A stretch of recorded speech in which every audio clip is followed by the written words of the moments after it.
राम राम भाइयों बहनों। क्या आपने कभी सोचा है कि एक पिता अपने बच्चे के लिए कितना बलिदान करता है? मेरा नाम अदिति है।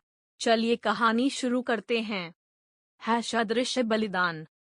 मुंबई के एक छोटे से मोहल्ले में एक साधारण से घर में राम प्रसाद अपने परिवार के साथ रहते थे।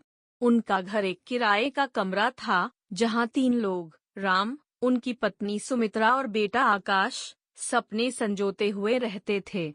राम दिन में एक छोटी दुकान में काम करते थे, जहां उनकी मासिक आय 15,000 रुपए से ज्यादा नहीं थी।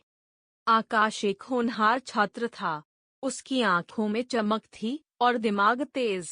स्कूल में वह हमेशा टॉप पर रहता, लेकिन परिवार की आर्थिक स्थिति उसके बड़े सपनों पर एक बादल की तरह मंडराती रहती। उसका सबसे बड़ा सपना था आईआईटी में पढ़ना, वैज्ञानिक बनना और अपने परिवार का नाम रोशन करना। एक शाम, जब आकाश ने अपने स्कूल में एक राष्ट्रीय स्तर की प्रतियोगिता में भाग लिया, तो उसने टॉप 10 में अपनी जगह बनाई। यह एक ऐसा अवसर था जो पूरे परिवार के लिए आशा की किरण थी। छात्रवृत्ति मिलने की संभावना थी, लेकिन राम जानते थे कि यह पूरा खर्चा निकालना उनके लिए असंभव होगा। रात में जब सब सो गए, राम ने एक कठिन निर्णय लिया। उन्होंने पास के एक बड़े औद्योगिक क्षेत्र में रात की शिफ्ट के लिए काम करने का फैसला किया। दिन में अपनी दुकान और रात में कारखाने में काम, यह उनके लिए एक कठिन चुनौती थी। महीने दर महीने राम रात 10 बजे से सुबह 6 बजे तक कारखाने में मजदूरी करते, फिर बिना आराम किए सीधे अपनी दुकान पर पहुंचते। उनकी आंखें लाल हो गई थीं, शरीर थक गया था, लेकिन उनका संकल्प अटल था। सुमित्रा को लगने लगा कि कुछ गड़बड़ है। राम की रात की अजीब गतिविधियां, उनकी बढ़ती थकान और अजीब व्यवहार ने उनके मन में संदेह पैदा किया। कभी कभी वह सोचती कि शायद राम किसी और के साथ संबंध रखते हैं या कोई गुप्त काम कर रहे हैं।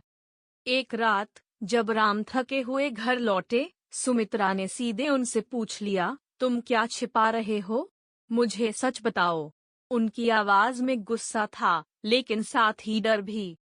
राम ने धीरे से अपनी कहानी सुनाई, आकाश के सपने, उसकी प्रतिभा और अपने बलिदान की सच्चाई। उन्होंने बताया कि वे अपने बेटे को बेहतर शिक्षा दिलाने के लिए दिन रात मेहनत कर रहे हैं।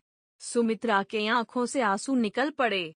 उन्हें अपने पति पर शर्म आई कि उन्होंने उन पर संदेह किया। आज आकाश आईआईटी में अध्ययनरत है, एक प्रतिष्ठित संस्थान में।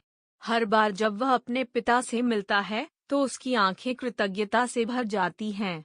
राम प्रसाद की मुस्कान उनके त्याग का प्रमाण है, एक ऐसा बलिदान जो कभी शब्दों में नहीं, बल्कि कर्मों में छिपा था। राम राम भाइयों बहनों। कहानी समझ आई तो वीडियो को लाइक करें और चैनल को सब्सक्राइब करें।